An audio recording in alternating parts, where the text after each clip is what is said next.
Olá, boa noite para você que acompanha a programação da Jovem Pan no ar, o nosso Jornal Jovem Pan, para todo o Brasil, com os destaques desta quinta-feira. A gente começa por Brasília. O Superior Tribunal de Justiça decide punir o ministro Marco Buzzi com perda de cargo depois de denúncias de assédio e importunação sexual.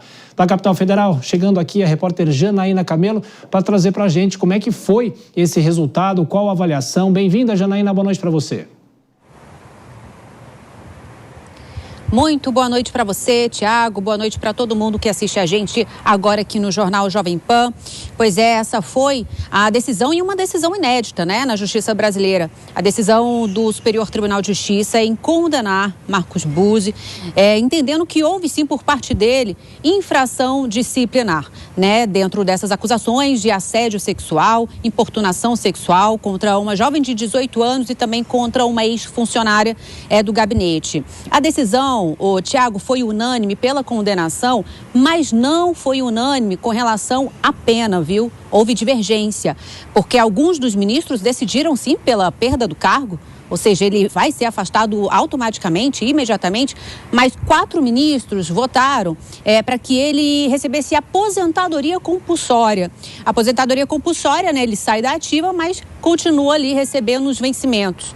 E essa condenação hoje acontece 2 dias depois que o CNJ, o Conselho Nacional de Justiça, aprovou uma resolução regulamentando uma decisão recente do STF, colocando fim na aposentadoria compulsória como punição máxima para juízes que cometem crimes graves.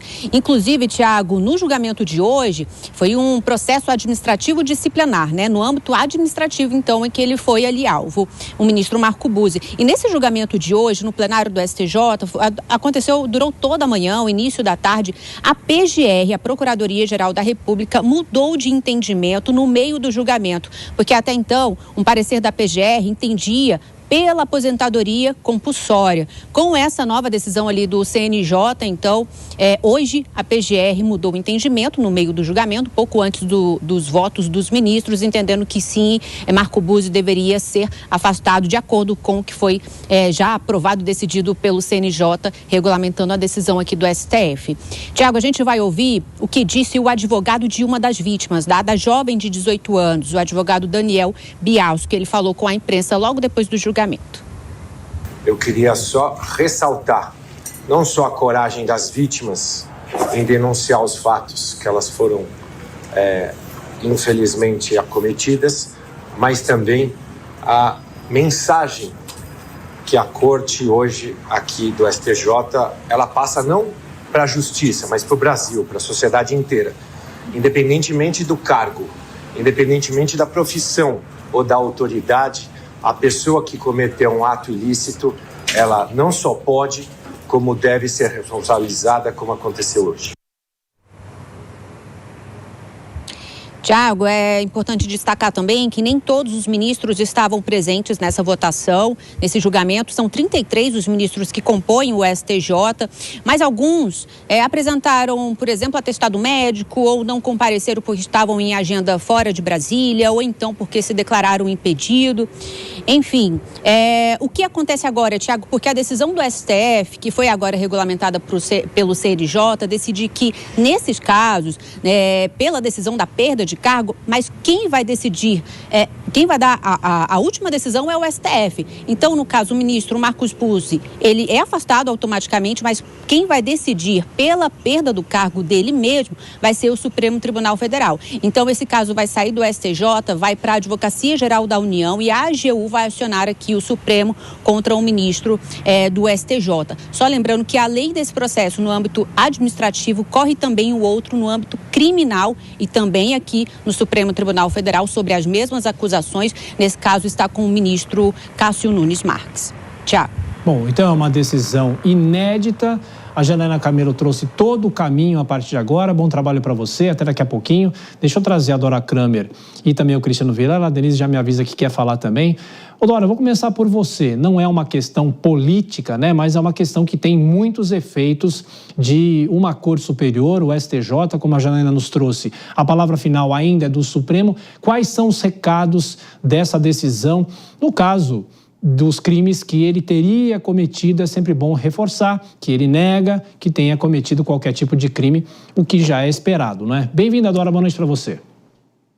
Boa noite, Tiago, boa noite, Vilela, Denise, boa noite a todos. Olha, eu destaco 2 aspectos desse caso. Primeiro, que é um marco nesse aspecto, quer dizer, o primeiro é inédito e é o primeiro caso já julgado à luz do novo regramento estabelecido pelo CNJ, porque antes disso a punição maior seria a demissão, melhor dizendo, aposentadoria compulsória, que na verdade não é punição nenhuma, né?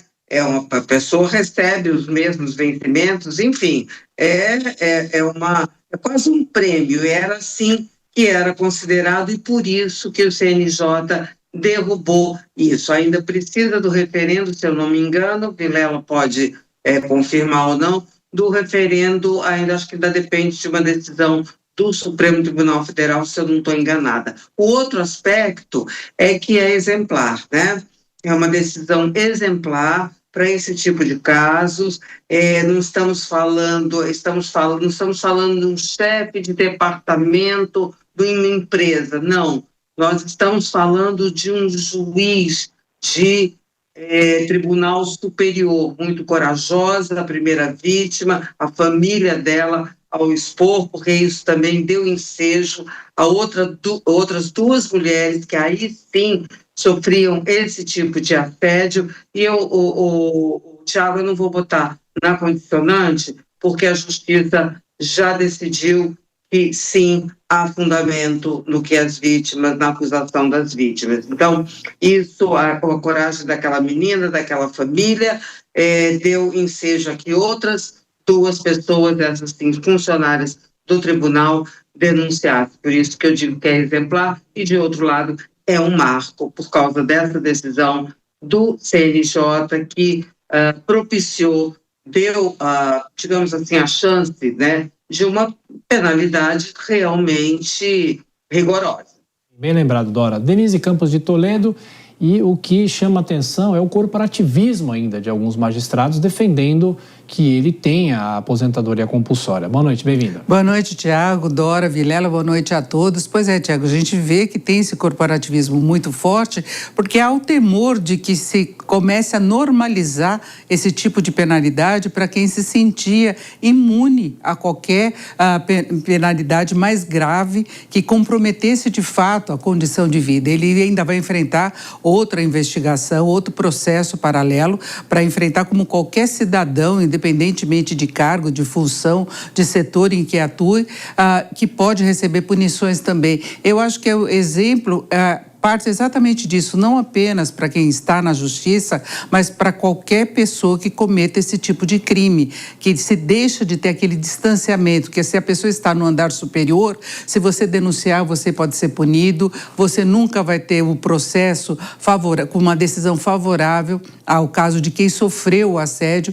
Então, eu acho que é muito exemplo para toda a sociedade de que, a partir de agora, se ele for punido de fato, sem os recursos serem aceitos, de que qualquer um pode ser punido por esse tipo de crime, não é?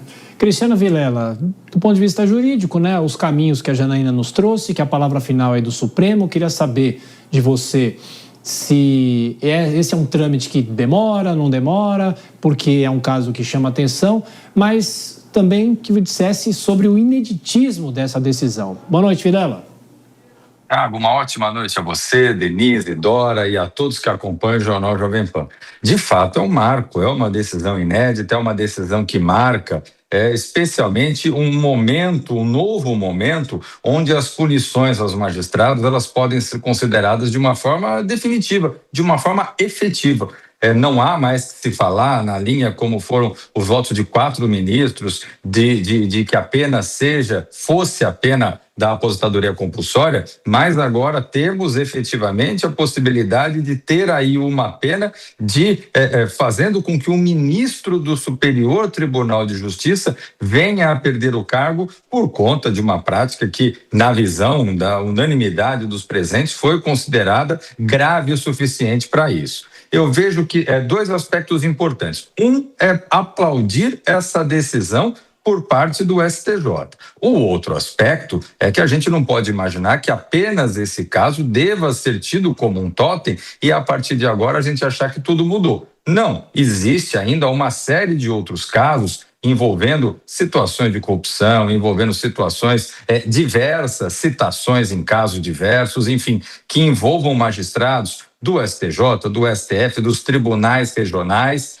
É fundamental que haja uma uniformização no sentido de penalidade. Não dá para a gente imaginar que um caso seja o boi de piranha. É importante, é fundamental que continue havendo uma visão da justiça de punir aqueles maus juízes e que os bons juízes, que são a imensa maioria, possam ser prestigiados em suas carreiras. Ô, Vilela, eu queria aproveitar e te perguntar o seguinte: você acha que essa decisão pode ser crucial pelo tal do Código de Ética que vem sendo discutido no Supremo Tribunal Federal e a repercussão disso em outros tribunais? Olha, Tiago, eu vejo que é importante no sentido de demonstrar para a sociedade como, inclusive, os magistrados, seja da Suprema Corte, seja dos tribunais superiores, devem sim ser objeto de sanção. Praticam crimes como qualquer um.